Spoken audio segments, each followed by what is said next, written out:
Even if I see your diff is going to blow up production, I will comment on it and be like, this is going to blow up production, and then accept it and be like, yeah, make sure you fix that first, right? This is Jake Bolam. He's a principal engineer, or IC8 at Instagram, who got promoted twice from staff engineer. So I think IC8 was like, so let's go and put him on one of the projects we have that is like impossible and everyone thinks is stupid. And yet his work-life balance is somehow reasonable. So it sounds like you have a pretty good balance. Yes. And it's all the systems that have been building my whole career that I think are like able to keep me here. Yeah, you probably want to know about it. I thought he had a really interesting note-taking system. And my note-taking system is actually in VSCode. And he shared a lot more than you might think. I'm also a bit of a loose unit and sometimes say dumb stuff. Here's the full episode. Your work has such insane blast radius because you got to IC8 or principal engineer in the industry. On your path to IC8, what were you hired in as to Meta? And maybe you can give a high-level timeline of the teams you were on. Yeah, sure thing. Yeah, so I came into Meta as a 6 and actually joined Facebook groups at the time. So groups went from, I don't know, 10 or 15 people to like 700 in like 2 or 3 years. Wow. But yeah, so I joined right at the peak of it, like 700. Yeah. And I was on some team like groups integrity. It was actually pretty wild for me. I had a pretty slow ramp up to Meta because I joined when it was middle of COVID. COVID had just started, so they hadn't really figured out remote onboarding yet. So it was really slow. And then I joined my team and the election was coming, so no one could really ramp me up. So I was just kind of operating solo on like random stuff. So yeah, I had a really slow start to Meta for most people. So I actually empathize with a lot of people that like took like a year to ramp up instead of like 3 months. Was your performance at risk initially because you were onboarding remotely, or? I think my manager like helped a lot like with the system, and I managed to get like a meets all or something like this. You know, definitely wasn't excelling. And I had a few little projects that like probably helped them sell that. But yeah, I'm pretty sure they told this like slow onboarding story during PSC. Yeah. Which was kind of crazy, especially because groups was like so critical at the time, right? They had so many engineers. And right after that, I just decided to switch teams because I had some friends in Instagram and they were like, yo, come and work on Instagram web. And this has actually been a bit of a theme throughout my career. So I joined Meta to work on UIs, right? To work on web, to use React. I loved React. And I joined this group's integrity team. We weren't doing really any of that. Like I was doing it like 20% of the time, but most of the time with back-end systems, right? So I was like, okay, cool. I'll move to this team. So is your background before Meta all more like full stack or front end work? Yeah. So I started coding at a really young age and it was always on the front end. And then when I went to companies, I would like to do like front end product. And every single company I've ever worked at moved me into like front end infrastructure very quickly and then back end infrastructure. And actually one of my big draws to Meta was, oh, they're so big, I'll always be able to work on front end product. Right. Like specializing. Yeah. And this theme continued where I got pulled into Instagram now to do front end product and was like awesome. Within a couple of months, I was on the front end infrastructure team in Instagram. And then, yeah, within like a year, I was on the back end infrastructure teams. And I was like, oh, it doesn't matter which company I'm at. How do you keep getting pulled to the back end? Like what is drawing you? I think, well, now because you've done it so many times, you end up knowing like a lot about it and like all the different like architecture and systems that you have to sort of put together.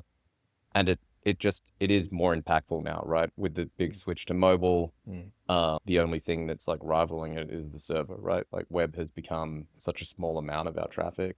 You've got to go to where the more important stack is. I see. So generally you are picking projects based off of where the impact is, and that is leading you to go to back-end stuff or like. Yeah, exactly. Like at Instagram at Web, we probably had like less than 100 people would work on it, you know, around the company part-time. Right. And on the back end, we have like 2,000, 3,000 engineers working on it. Yeah. That makes sense. So even from the engineering point of view. Yeah. Right. So then you were IC6 on the group's team. You were onboarding slowly and you weren't liking it. It was this back-end integrity system. You switched to Instagram web as an IC6. Is that right? Yes. Okay. Yep. And so that's where your career started to really pick up. Yes. So I think I came in and like had all the skill sets. So I was like basically ramped up immediately and like landing impact immediately. And my managers on the team at the time recognized that I was like pretty strong, and we were growing too. They were moving from one of our stacks to another stack, Right. and they were like, "Hey, we're gonna have like 2 or 3 teams. What do you think about like stretching to be the Uber TL across these teams, right? Because that's 6 to 7 Right. barriers. Started, you're not on one team anymore. You're kind of leading like a bunch of teams." Right. And I was like, "Yeah, I think I can do it." So they kind of gave me the opportunity to like do that. Right. Why do you think they came to you for the opportunity? Because yeah, I think that's one of the big things people look for. Yeah, People who want to get to these levels, they even if they want to, sometimes they don't have the opportunity. So yeah. I'm curious, what did you do that you think made them come to you and say, "Hey, we want you to do the IC7 thing"? So when I was actually joining the team, it was something that I was like looking forward to. So I was like, yeah, I want the career growth, right? I think I can do this. Like my previous companies, I was actually leading 4 teams before I came to Meta. So Meta likes to down level you, right? So I went Right. from leading 4 teams to 1 team when I came to Meta. Yeah. So they were like, yeah, like we'll see what happens in the first month. And if you're like crushing it, we'll like give you that opportunity. So I came in and in the first month, like did what they needed. So they were like, hey, here we go. So when you like even before you switched, you said, "Hey, FYI, I'm eager for IC7," Yeah, and so they knew that, and they basically they knew just that. gave you the opportunity and to see if you could do it. Yeah, so they knew that about me, and then they knew that they needed it on the team too, right? Right. Yeah. So you talked about what is IC7 scope. What does IC7 scope look like? Yeah. So IC7 scope to me looks like, yeah, so 6 is like you're basically like the TL of a team, right? Maybe 10, 12 people. It really depends on your team though. If you're on like a really complicated part of the stack or something, maybe your team skews differently. But generally like that, or if you're on a really easy part, maybe it skews the other way. But generally like, yeah, 6 is leading one team, and then 7 is like across multiple teams or across like a different area, right? So then would 8 be even just like another step of that progression? Yeah, so 8 just keeps going up too, right? For different teams, like your blast radius.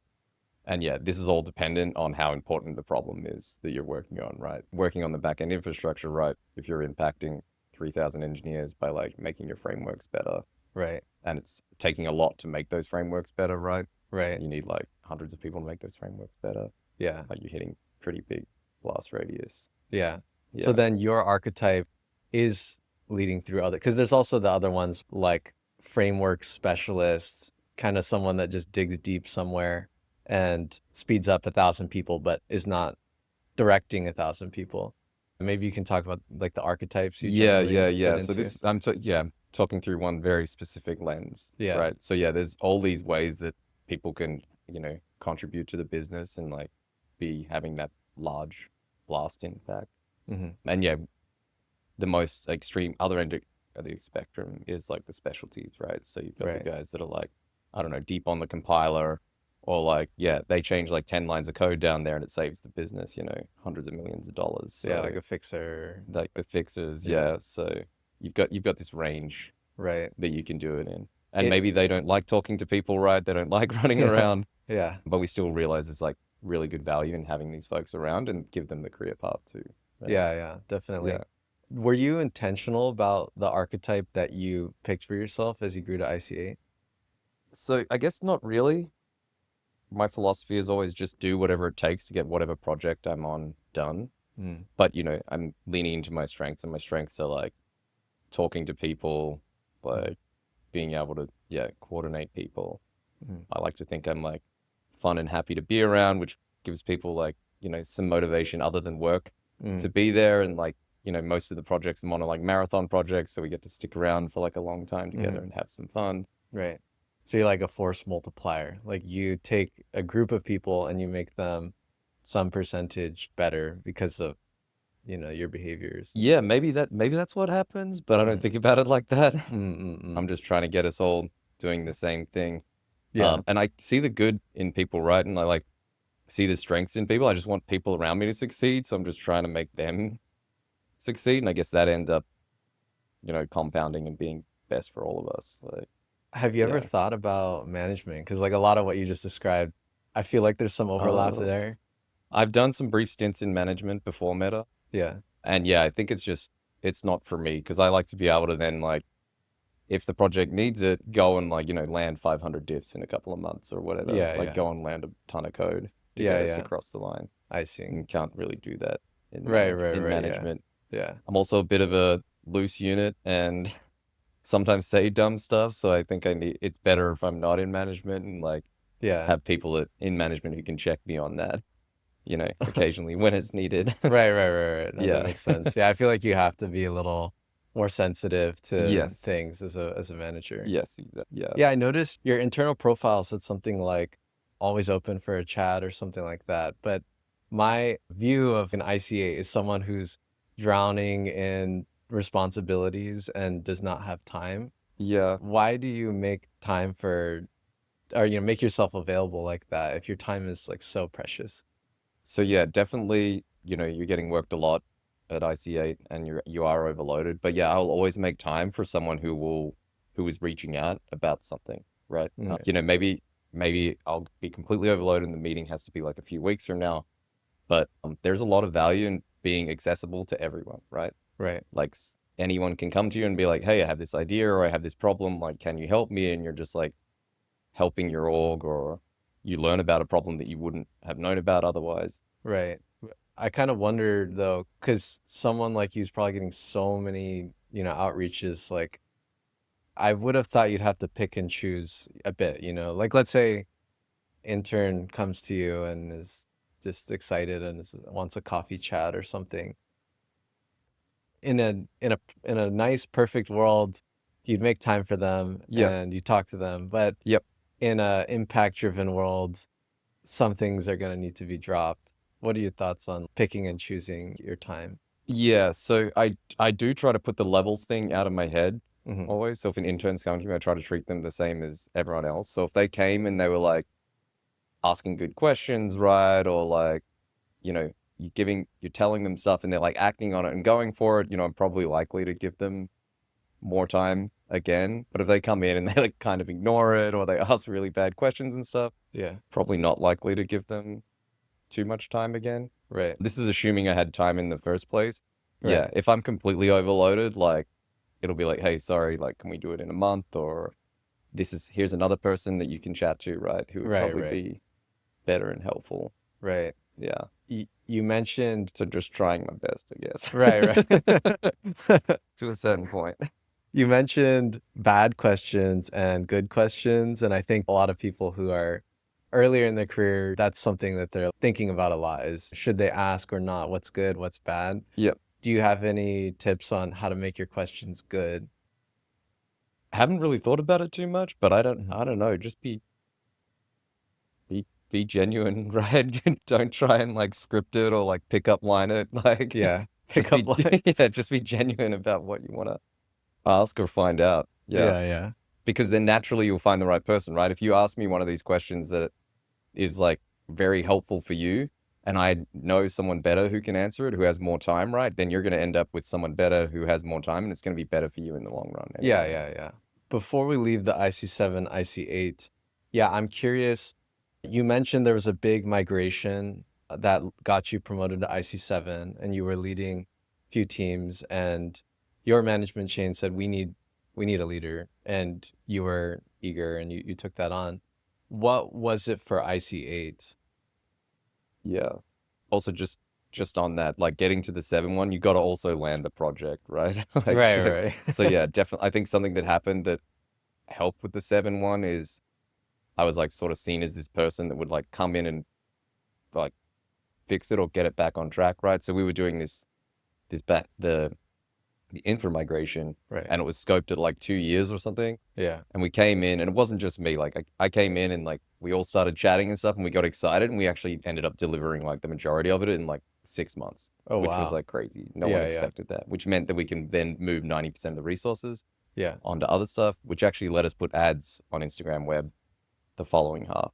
Which was also like a year behind, and then we shipped it, got on the team and shipped it in like 3 months, which was kind of crazy. That's kind of crazy. Yeah. So how did you take something that was 2 years and make it happen? Did you cut scope or did you? What happened? Yeah, we cut scope, but I think more it was just like everyone on the team got hungry for it and was like, yo, 2 years is silly. Like, we can do this sooner. Like, Yeah. we'd started to gel together, right? Everybody was sort of playing to their strengths, which you like here is pretty common. And we're like, yeah, we can do this like way sooner than 2 years. Yeah. Yeah. I think before we were going very serially too. Like, we were doing like 1 page at a time. Yeah. And someone was like, yo, why don't we do like 100 pages? And we're like, okay, let's try it. So then we tried it, and it was like, really hard at first because we'd just done 100 pages. But then we had all the like compounding effects of putting it all together. So that was like accelerating us. So we were like switching parts of the strategy too. Yeah. Yeah. Yeah. Yeah. How did you get that team so excited about it?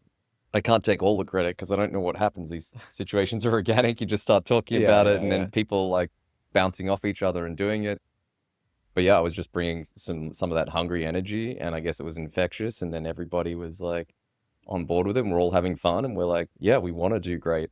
And like, because we shipped it early, right? It was good for me, but it was good for everyone else too, right? Yeah. Yeah. Yeah. Lots of promotions on the team. Yeah. Yeah. Yeah. And it's super deserving. I mean, that's Yeah. insane business impact. Like such a huge Yeah, thing. exactly. Yeah. Yeah. Because then we got ads on there, and then I can't remember, but we're pulling in like a bunch of money on a surface that had never been monetized, right? Right. Right. Which wasn't slated to happen for a long time. Yeah. So, Yeah. Yeah. yeah. That makes sense. So, and that was the IC7 promo. So that was the IC7 promo. So I think IC8 was like, at this point, leadership like identifies you and like knows, okay, so Jake is the type of person we can go and throw on problems that no one else really wants to work on, or is like really hard to move, or the rest of the org thinks is stupid and impossible. So let's go and put him on one of the projects we have that is like impossible and everyone thinks is stupid. Yeah. Yeah. Yeah. Which was like, we'd just done the front end, moving it into the main meta stack, right? Hey, can you like right. move the back end into the main meta stack? Yeah. And yeah. I was like, cool, that sounds impossible. let's try that. Yeah. And that's, yeah, you're aware of the details of the Right, project, right. but that was an interesting one because yeah, 95% of the engineering org was like, this is stupid. Why would we waste any resources Yeah. on this, right? So Right. we knew we wanted to migrate it into the other stack, but we couldn't go out to the engineering org and say, hey, we're migrating, because we'd get shot down and like everyone would be like, this is the dumbest thing ever, and we'd like kill morale Right. for the org. So we're like, okay, what can we do? All right, everyone's having this problem with interacting between these two stacks that we have. Right. Right. All right, we're going to go and fix the DevX between the two stacks. And we made a big deal about fixing the DevX between the two stacks Yeah. Yeah. for the first year. I see. Yeah. So, I mean, you said people would think it's stupid. You're talking about the people who are using the existing IG backend stack and are used to it, and they're saying, "Why it works? Why switch over?" Yes. Those okay. Yeah. And so you couldn't just immediately initiate migration of infrastructure that thousands of engineers are using without bringing them along and saying, "Look, it's a good experience still." Yes. Yeah, I think so. So, and also I kind of like, at the time, I like agree with those engineers, right? Like, the majority of our development is in this stack. All our important surfaces are here. Like, Mhm. it's way better to be in one. Right. And I'm like, yeah, this is true. But like, our other stack was growing in usage. There was already all this cross stuff Right. happening. So like, I don't know, 30 or 40% of the org were impacted by this, Right. but it maybe wasn't hitting the point where it was worth justifying putting like 100 people on it to like move it all across. Right. So we did the building blocks, right? Like, okay, let's make the highway between the two better, which is like, no one's really going to argue against that, because they're like, they come across it occasionally and they're like, oh, that would make my life better. So we'll do that. And then on the other side, okay, there's stuff missing from dub. So that was the first year. And the second year, it's like, there's a bunch of stuff missing from dub that doesn't make it feel like Instagram. Let's go and add all that stuff in there, so it's actually easier to build in there. So that was year 2. We went and did that. Now we're in year 3, where it's like, okay, now we have these two things. Yeah. And during that time, more of the cross-stack stuff has happened. Right. Some surfaces did migrate because they were going to get bigger benefits. Now we've kind of got to the point where people are like, okay, we see the writing on the wall. Like, how can we get in there as fast as possible? Right. And now we're in like full migration mode. And so And the we bring it IC8 across. promo, because I guess the full migration's not fully complete, but there was some milestone in this larger strategy that was worth an IC8 promo.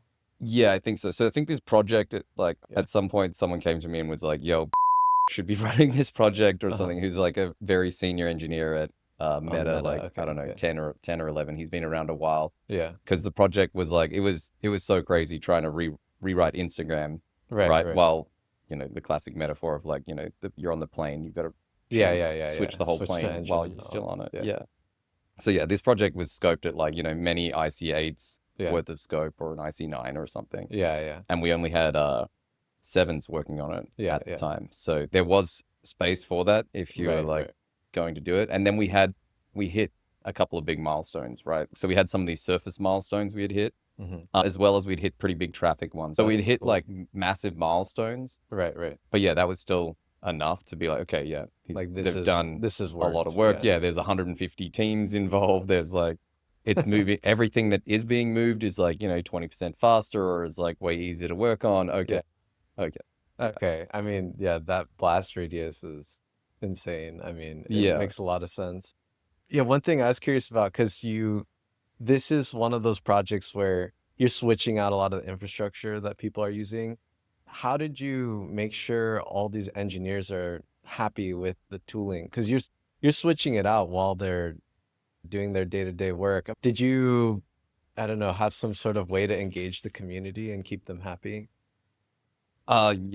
Yeah. So we have like at Instagram, we have like a group of people we call our server champions. Oh, right. And I think you have these like sort of horizontal groups in many orgs. I've had them at previous companies too, right? They're always called different things. I don't know, the server guild, the whatever. You just need, when you have so many teams, people from all around the org to kind of represent the platform that you're working on. And you want like some people from your infra teams, but you want majority people from your product teams, because infra teams can get quite disconnected from how the day-to-day development's happening. Yeah.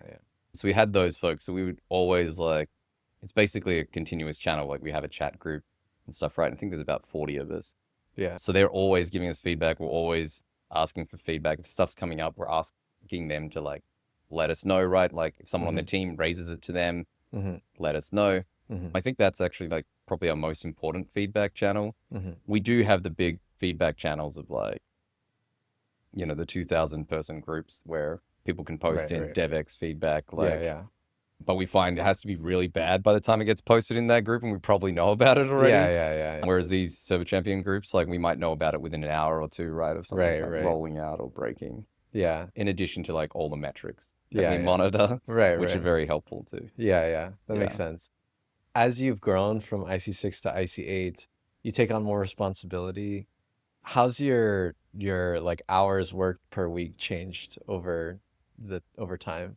Yeah, so I think sometimes I get really excited at work, and I'll be like working like 60-hour weeks or something like that, 70-hour weeks. And then other times I'm like, okay, let's get this back under control, and I'll like drop it down to like my 40-hour weeks. Or if it's during the summer and I worked 60-hour weeks during the winter, I'll be like, okay, I'm going to do 35-hour weeks during the summer or something. Yeah. So it does fluctuate and depends on what the project's going on. But most of the time I am trying to target like the 40 hours a week, because I want that work-life balance. I've got more to life than just working, right? Yeah. But yeah, if I get really excited, I might get into it. If I decide I need to do more personal, I'll like bow out of it. Yeah. Yeah. So it sounds like you have a pretty good balance then, actually. You're able to maintain your impact with a reasonable amount. You're not going crazy. Yeah, over the last 6 months, yes. And it's all the systems that have been building my whole career that I think are like able to keep me here. Yeah. Yeah, you probably want to know about it. Oh yeah, I got to know about these systems then. What are these systems that are making you able to have this level of impact with that time investment? So yeah, the thing is, so definitely do shield my time. So while I am open to people coming in, I do shield my time. So I think like focus blocks, or yeah, like nearly 50% of my week is focus blocks. So I try not to do any meetings on any mornings. So I'm a morning person and I get a lot done in the mornings. So I will not take meetings until after lunch. Yeah. And that's worked pretty well for me. In addition to that, I try to make it so Wednesdays and Fridays, I don't have any meetings. Yeah. And then also I'll try to put all my one-on-ones on Monday afternoons.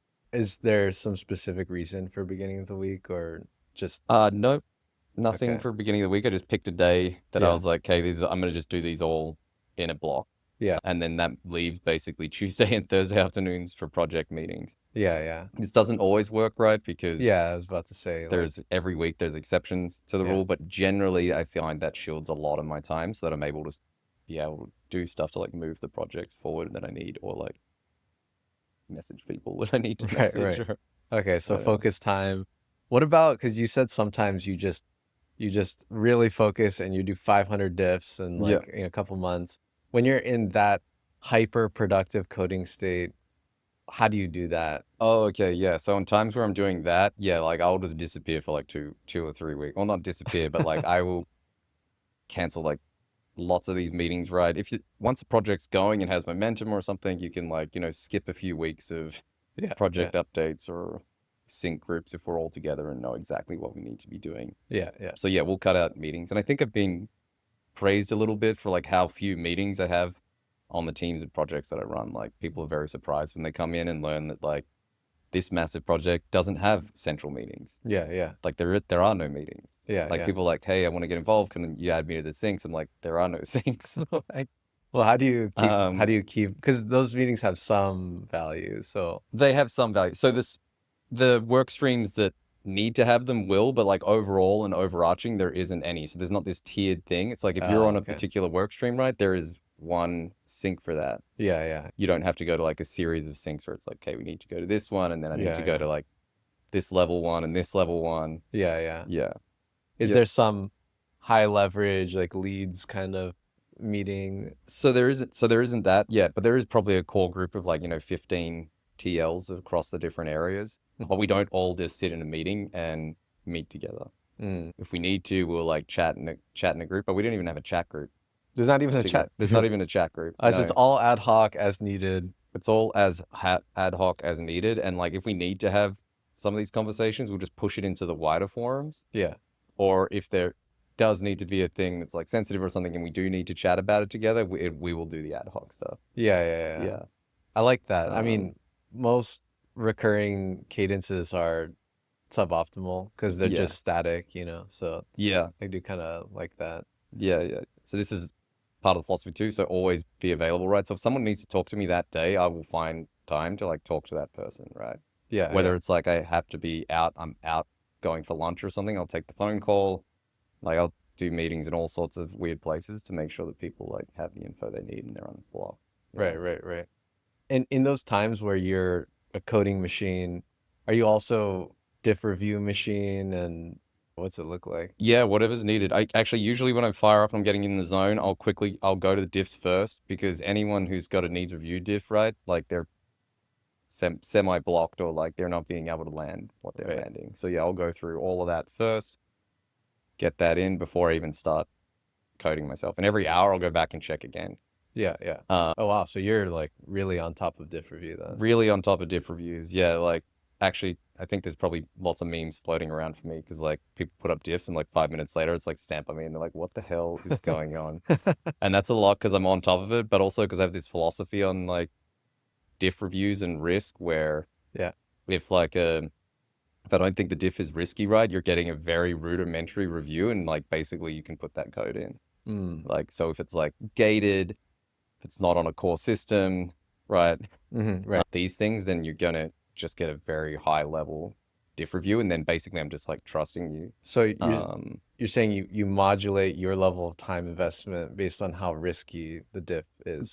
Based on how risky the diff is, right? So if you're rewriting it, right, where it's all gated right now, and we just want the high level trunk architecture to be correct. If you're working on like some child component or something, it's like, cool, it's gated, it's not critical to the system. Yeah, I'm trusting you to do whatever you need to do over there. So you'll just stamp it. Stamp it, let it in. Yeah. Some people view quality diff review as like an important thing rather than just stamping. So do you ever get pushback on that? So this is my controversial one. Okay. Yeah, for sure. So yeah, so I think that is correct for like the trunk of the system, the core parts of the system, or anything that's already live in prod, like is going to get pretty thorough review. But yeah, if it's not live in prod and it is one of these sub parts of the system or less critical things, like I'll still skim it to make sure you didn't do anything like absolutely crazy, like introduce like, I don't know, security issues or, start mining crypto on our servers or something. But yeah, I'll just like let that fly in. Yeah, Yeah. it makes sense. You're basically trading off speed for, I guess, quality, but it's not dumb quality. It's like these are Yeah, it's not places where it makes sense to make the trade-off. where you make, yeah, so you can have like lower quality components for like the child parts of the system, right? Or the leaf parts of the system. And also these parts are like generally easier to unit test. Yeah, If yeah. they do fail, they only blow up like a small part of it, right? Just a little blow up. Just a little part of it. If it is badly architected, it's only on this like tiny Yeah, part of the system. It's not impacting, hundreds of engineers. Maybe it impacts a couple. yeah, And someone one day is like, what the hell's up with this? yeah, It yeah. doesn't take a long time to rewrite, right? Right, If right, you right. mess up the architecture on the core trunk, probably takes like hundreds of people a long time to like fix. Yeah, yeah. Yeah. Have you ever had some? 'Cause I remember early in my career, I was all about speed, and Yeah. I was approving some diffs, and then someone would come back to me and say, "Why'd you approve this? That was too, like, let's slow down a little bit on Yeah. this." You Oh, ever get some feedback where someone says, "Hey, calm down," like, this definitely happens. Actually, interesting thing. So teach the people close to me in my teams that like, hey, it's okay if I stamped your diff to like put it back in review again if you actually need deeper review. mm, Or like flag it in the summary or the test plan, like, or a comment on it, like, hey, I'm actually looking for deep review on this. If you know, that's how our team operates now. yeah, And this is actually really good because I might have thought it's like a child part of the system, and maybe it is still a child part of the system, but they've thought, hey, this is like, could be like more performant, or like, I actually want you to double check this. So then we use that signal to be like, okay, this person actually wants things. So if I missed it, even if they put a comment on it, they'll throw it back into review and like be like, need real review or something like that, because Need real- they knew what happened. yeah. Yeah. I see. That makes sense. But yeah, this is not the philosophy of everyone at Meta, right? Like most people, it's like high quality for everything. Yeah, and it depends on the system, though. Depends on the system. Also yeah. depends on like, this is like trust you build on your team too, Yeah, right? yeah, If you're new on the exactly. team, probably not going to get this treatment for the first couple of weeks. Yeah. Although I do want to defer to like, how do I accept this diff, not how do I reject this diff, which I think is an important philosophy to have. Why is But that? yeah, because like, I'm not trying to like knit your code and get you to write it the exact way I would write it, right? I'm trying to be like, okay, what is absolutely blocking this thing from going to production? Like big high level architecture things, like, I don't know, some critical bugs. Like, is it going to blow up prod, right? Not like write it exactly the way I would write it. Right. I think that takes a while to get to too, right? Like more senior engineers usually become amenable to this. Yeah. But when you're like in the first 5 years of your career, maybe you've only seen a few ways of writing it right. So you want people to write it that exact way. Yeah. Definitely.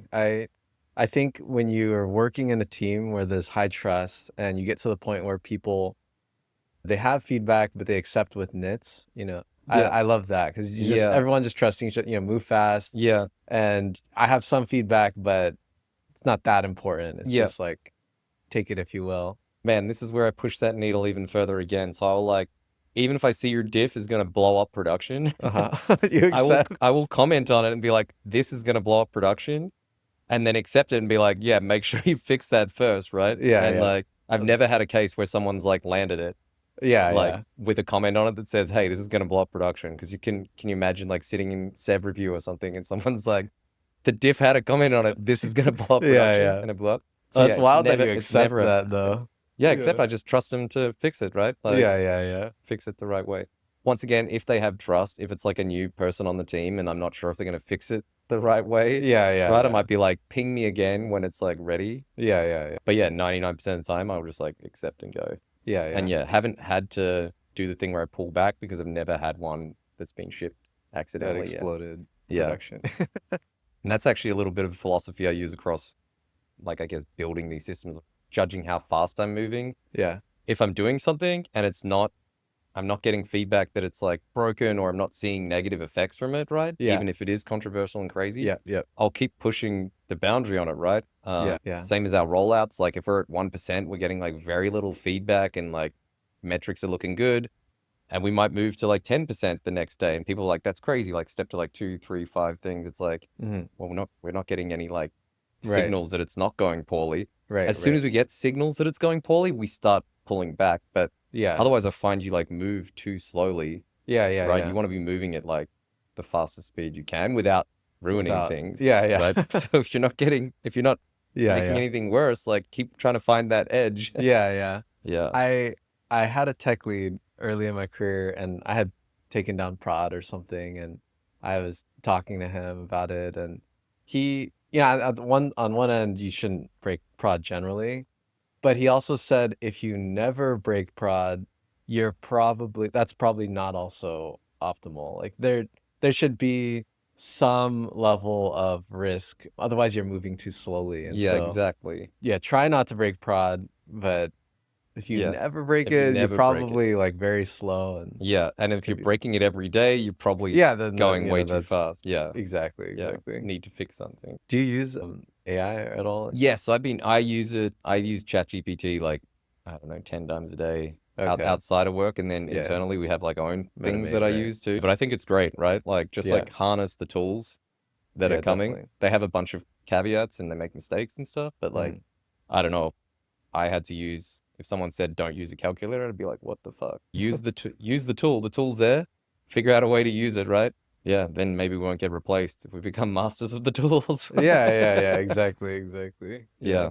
I wanted to talk about being a tech lead a bit because I feel like that's one superpower that you have. But to start, what would you say is the role of a tech lead? Like, what are the important things to do, and how do you see that role? Yeah, so yeah, people probably have a different opinion on this all over the place. But yeah, mine is just like, okay, you're the tech lead, you're responsible for this project now, right? Like do whatever it takes to get this project done. Usually the highest leverage thing you can be doing is like making sure everyone else is like contributing to the project and moving in the right direction. Right. But sometimes you might have to switch and do other things like writing code or jump into fixer mode. There's been a few times where I've had to like, no one else can debug what this thing's doing. So I spend 2 weeks chasing like the craziest bug through the system to like find that line of code that's messing up. At this point, you've probably coached tech leads because you're in a position with leverage. Yeah. What's the most common mistake you see people make if they're transitioning into more of a leadership role? I think getting like kind of disconnected from what the goal is of the project, right? It's so easy to get caught up in the day-to-day operations of like, we need to be doing this, we need to be doing Y, and like lose track of the fact that like the direction we're heading in might have actually shifted a little bit. And it's like your responsibility to like shift the team towards the goal again, right? Right. I know at Meta, regardless of how high level you are, you're expected to make technical contributions. Yep. But generally there is a sentiment of as you become a higher and higher tech lead, you get further from the code. Yep. And more in doc work and leadership meetings and things. Yep. How do you strike that balance? Yeah, so it's definitely is a hard balance to strike, but I'll still write code probably nearly every week, even if it's like a smaller amount of code, because then I'm using the full tool chain. Often it's because no one else wants to do it, or it's something that, maybe I'm going to do it 10 times faster because I know that thing and I don't want them to waste a week on it. So I'll go and do it. Right. Yeah. So I just like find the time, and those focus blocks and stuff help with that too. Right. And it might, if it gets to Wednesday and I haven't written code and nothing's come up, I might go and do that. Yeah. This is all caveated on the fact that I'm always trying to work on what I think is the most important thing. Right. Like if it was saving that person, their whole week of doing it, it's going to take me an hour, I'll go and do it. Yeah. But there might be periods of time where we're doing a big review, or, we're going to get a headcount injection, or I don't know, we need to be doing X, Y, or Z. And then that's way higher leverage for me to be spending my time on, and I won't code for a few weeks. Right, right. How do you, I think this is more, junior people lack this, but how do you develop that skill of seeing what is impactful with your time? Where's the ROI? Where'd you learn that? Yeah, I think it's, I don't know, just like practice. Yeah. Practice makes perfect. And you've seen a lot of scenarios, so you kind of know Right. which one after a while. Yeah. But yeah, when I didn't have that gauge, and I still use this a little bit now, it's always like, what do I think myself is really important that no one else is willing to work on? Yeah. And that's usually the area I would go to.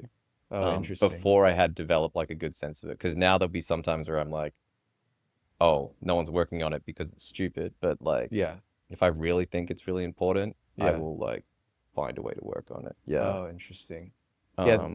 There's a famous essay inside a workplace somewhere, and the title of it is like "Go Where You're Rare" or something like that. And Oh, this kind of reminds me of that. It's a scarce thing that you could solve that problem, and yeah. it makes sense. Man, I haven't seen that essay. I love that. Yeah, yeah. Yeah, There's a lot of gold in workplace. there Actually, I feel is a like lot of people gold. sleep on the like the all-time essays in workplace. Yeah. They're There's buried somewhere in there. there's another one from one of our, like, I don't know, IC10s that we have at the company who Uh-huh. talks about the 20% of the time he just works on stuff that like he's never going to get credited for, right? It's like the kind of org contributions, or if you get very senior, it might be the code contributions, because like they don't really care if I code Yeah, yeah. or not anymore, right? What's the rationale? That if you spend 100% of your time working on stuff that you'll get credited for, you're probably dropping a lot of stuff, right? And I see it happen. Like someone might come and be like, hey, can you like help me with this thing Mm-hmm. or something like that? And I'll be like, well, I'm never going to get credit for this. So I just Right. say no to them. But there was actually a lot of value in helping that person.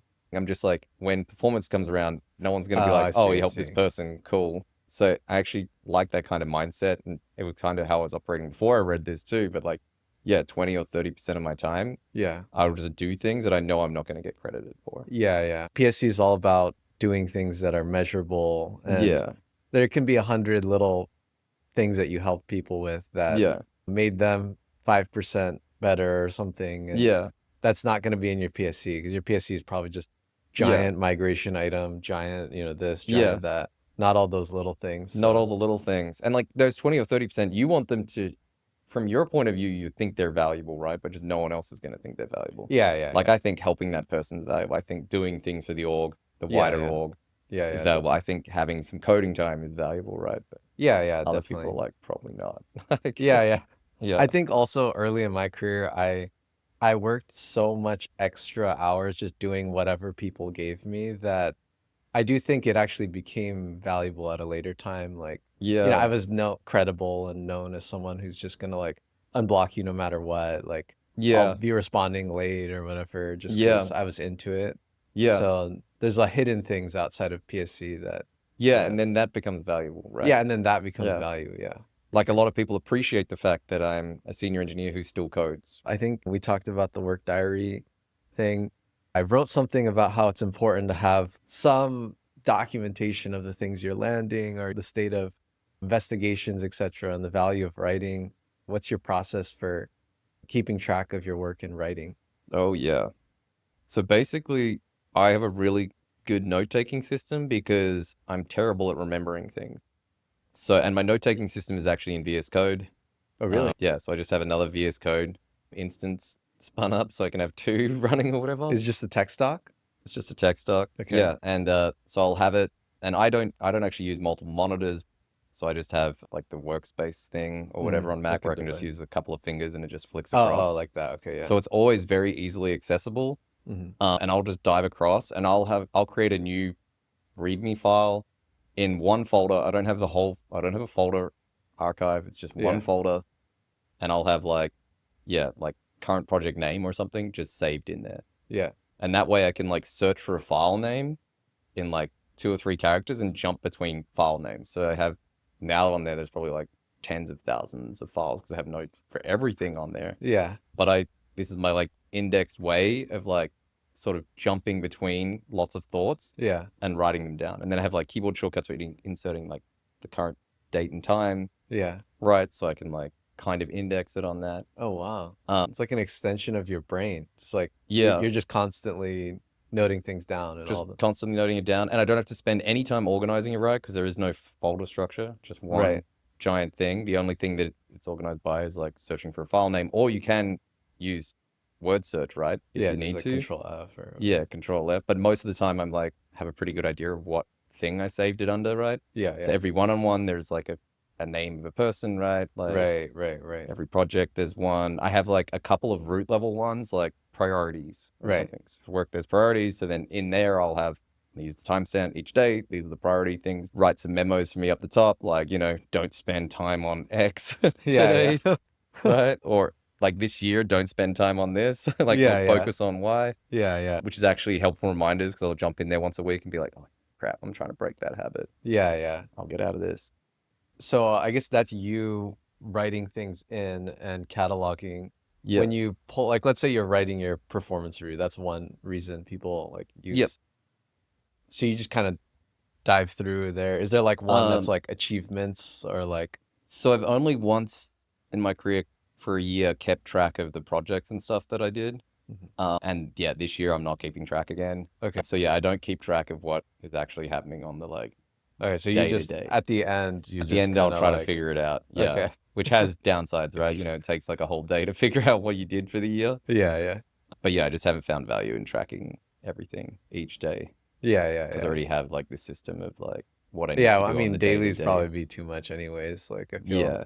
I always liked writing launch posts because at the end of the year, I just scroll through what Yeah. just every launch post is like a bullet in my Yeah. PSC. So That's a good one. I like that because you got to put those out anyway, right? yeah, you So, got to put those out anyways. So it's yeah. just like I'll just look at those later. Yeah. Okay, I like that note taking. It's Yeah. simple. It's It's simple. And then the other thing that's part of it is there are links between the files. oh So I have how a so? VS Code extension which lets me put links between the files very Yeah. easily. Yeah, yeah. So I can just, and it's, I don't know, it's like I press one key and same because I'm using everything based on the file name, right? I just like start typing file name, bang, it's linked.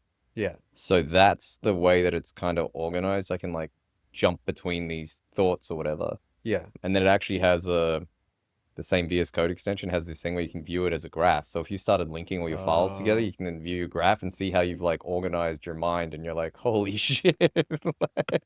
But that's gimmicky. Like I never use it, Yeah, but like yeah, yeah. occasionally you fire it up and you're like, wow. It's like your own internal Wikipedia, like what you got going on. Yeah, Like linking between thoughts and Yeah, exactly. And then once you've been doing it for a while, now I've been doing it for like 10 years or something. It's just like 10 years of thoughts in there. wow. And I have all my personal stuff in there too, right? Which is kind of weird because then you see the work and the personal overlap at some Yeah, points. yeah. But I yeah. wonder if you could feed it to an LLM one day and it can Oh yeah, be that's useful or something. You can that's retrieve from interesting. it easier. Yeah. It'll like know everything about me. Yeah, Yeah, because it's got my diary in there too. It's got Yeah. like all sorts of things. Yeah. Oh, that is so cool. I see we're like low on time. So the last thing that I want to ask you is, let's say you were going back into the industry. This is like you just graduated college. Yep. And you were going to give yourself some advice. What would Mm. you say? Oh man. Well, okay. Go where you're valued. I've seen Yeah. lots of people go onto teams where they're not valued. Like, what do you mean they're not valued? Like you're really good at working on front end, right? And then you end up on a back end team and all Oh, of a okay, sudden your okay. performance is crap, or like you're really good at fixing, or like you like working on framework things and you're on a product team and you're like constantly tweaking the frameworks and making them better, and then you get a really bad rating at the end of the year even though you landed like 500 diffs or something. Yeah, yeah. Like go into the environment in which like you're valued, and maybe you end up being an environment you're not valued in for a year, but just like recognize that and get out of it, Right. right? So I think So like that's, lean into your strengths, basically. yeah, you're trying to lean into your strengths, but your management chain or your team around you doesn't care about your strengths, right? Right. Go and find a team that likes your strengths and go there. Right. Right. And You're going to that- be way happier. It's going to work much better for you. Yeah, definitely. Yeah. And it seems like your career, that's kind of where it started you made that jump into a web team, Yeah. Instagram, you were excited about it, and you just kind of went up from there. Yeah, exactly. General philosophy is just like, I don't know, be nice, be good.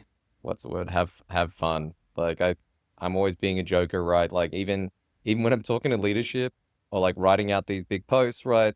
Mhm. Like most of the time they're not super professional. I'm trying to be like, you know, have a little bit of fun with it. Yeah. Be simple, right? Yeah, Don't yeah. overcomplicate your posts or Right, like, right, your right. communication. I mean, a lot of people, Yeah. they present like a work Yeah. form of themselves, and then outside of work, they're a different person. Yeah. So you- yeah, you're I saying try to meld those things. for me, I try to do the same thing because that's like kind of true to me, and like I think makes work more interesting, and we're having to work on it. Like, Yeah, we yeah. spend a lot of time here, right? It'd be So, more fun, but I wonder why. There's got to be some trade-off because it seems like so Definitely many a people trade-off. are. Yeah, what's Yeah. the trade-off? I think like depending on the type of person you are, like sometimes I can end up saying really dumb stuff, right?